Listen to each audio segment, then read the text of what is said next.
Today we talk about this. The chestnuts. What are they? Where do they come from? What's so cool to know? Stay with me and let's find it out. Chestnut tree has its origin in Minor Asia, in today's Turkey, Armenia, Georgia and Azerbaijan. The plant spread out across the Northern Hemisphere already 5 million years ago, but it was massively introduced in mainland Europe by the Romans across the whole empire, from England to Holland all the way down to the Alps.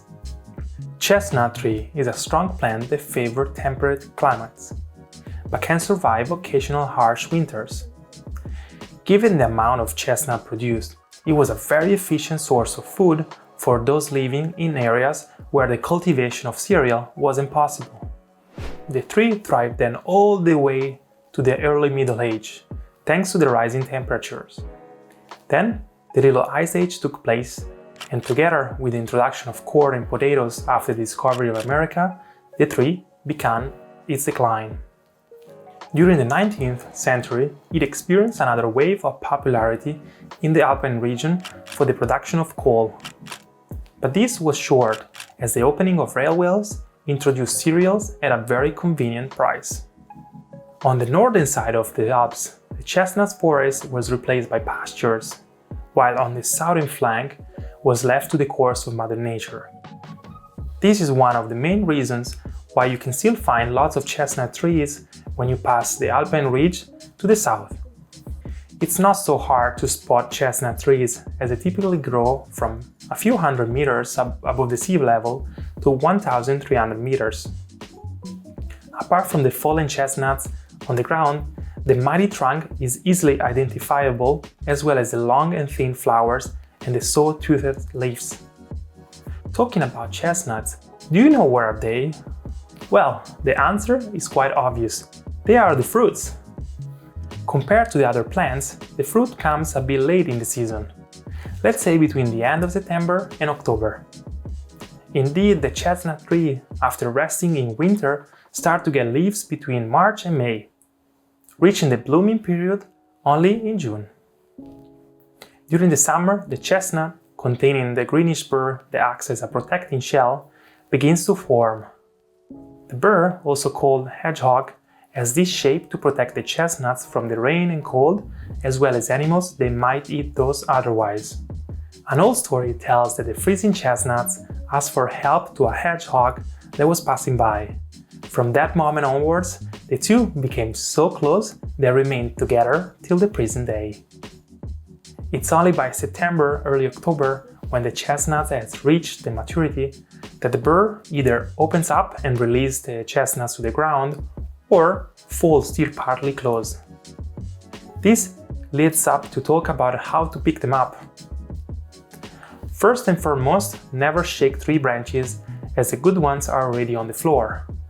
Normally, a tree loses its fruit for roughly 30 days. Therefore, a good practice is to go back to the same place every other day and enjoy fresh chestnuts. The actual picking process, in case they are still within the burr, is by pressing to the sides with both feet or using a stick to extract them. It's advisable to use some protecting gloves and wear pants and hiking shoes. Take also the bad-looking or broken chestnuts, as they may be the source of spread of diseases. Take them home and dispose them in the waste sorting or burn them up. Use a wooden basket as a collector, so you allow correct breathability. And be careful of local laws. For example, you should know that if you are on a private or public property, and in many cases, you aren't allowed to collect more than 2 kilos per day. When you are at home, select those bad-looking chestnuts, those with visible wormholes, broken or crushed. Take the good ones and place them in a basin filled with water. Those that sink are eatable, while those that remain at the top means that they have some air inside due to inconsistent pulp, insects, or disease. As you can expect, the chestnut and the tree had a strong influence on the culture of the Alps. It's symbolic of the quote that defines chestnut, the cereal that grows on the trees. This tells more than anything else about the importance of the fruits for the survival of communities.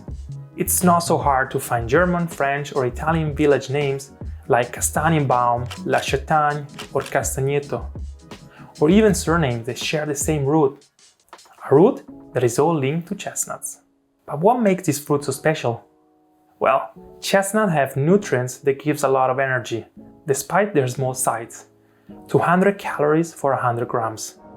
Even today, they are recommended in small quantities before doing sport, as they are rich in carbohydrates, have quality proteins, and are poor in fat. From chestnuts, you can make flour to produce bread, and if you put them in water, according to the peasant method called novena, they can still last intact until the beginning of March. Sooner than later, the abundance of chestnuts created new employment for valley dwellers, the chestnut sellers, those that were traveling to the cities to sell roasted chestnuts on the streets. Even today, it isn't hard to find some sellers in many European cities, especially during the Christmas festivities.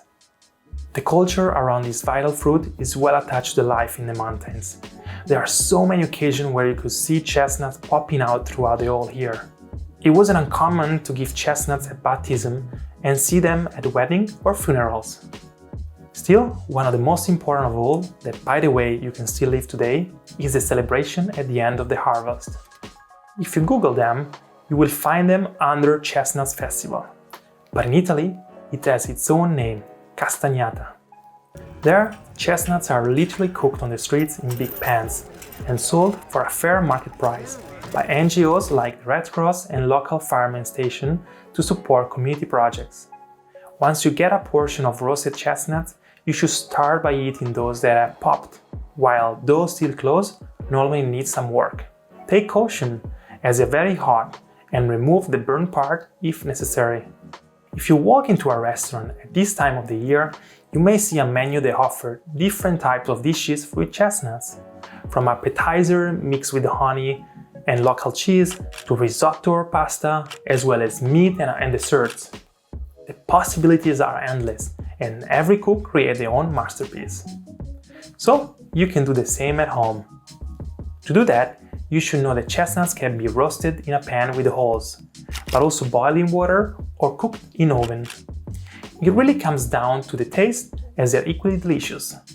This is a little story about the European chestnut, a tree that is dominant in the southern side of the Alps, but that in the long game, if left alone to compete with other species in the wild, will suffer fierce competition by more endemic ones. As always, please support this channel by subscribing to it if you feel the value of these stories. For you, it's just a click, but for me it helps to continue this journey to tell everything I know about the mountains. That's all for now from the Alpine Academy, the place that help you discover the outdoor. See you in the next one!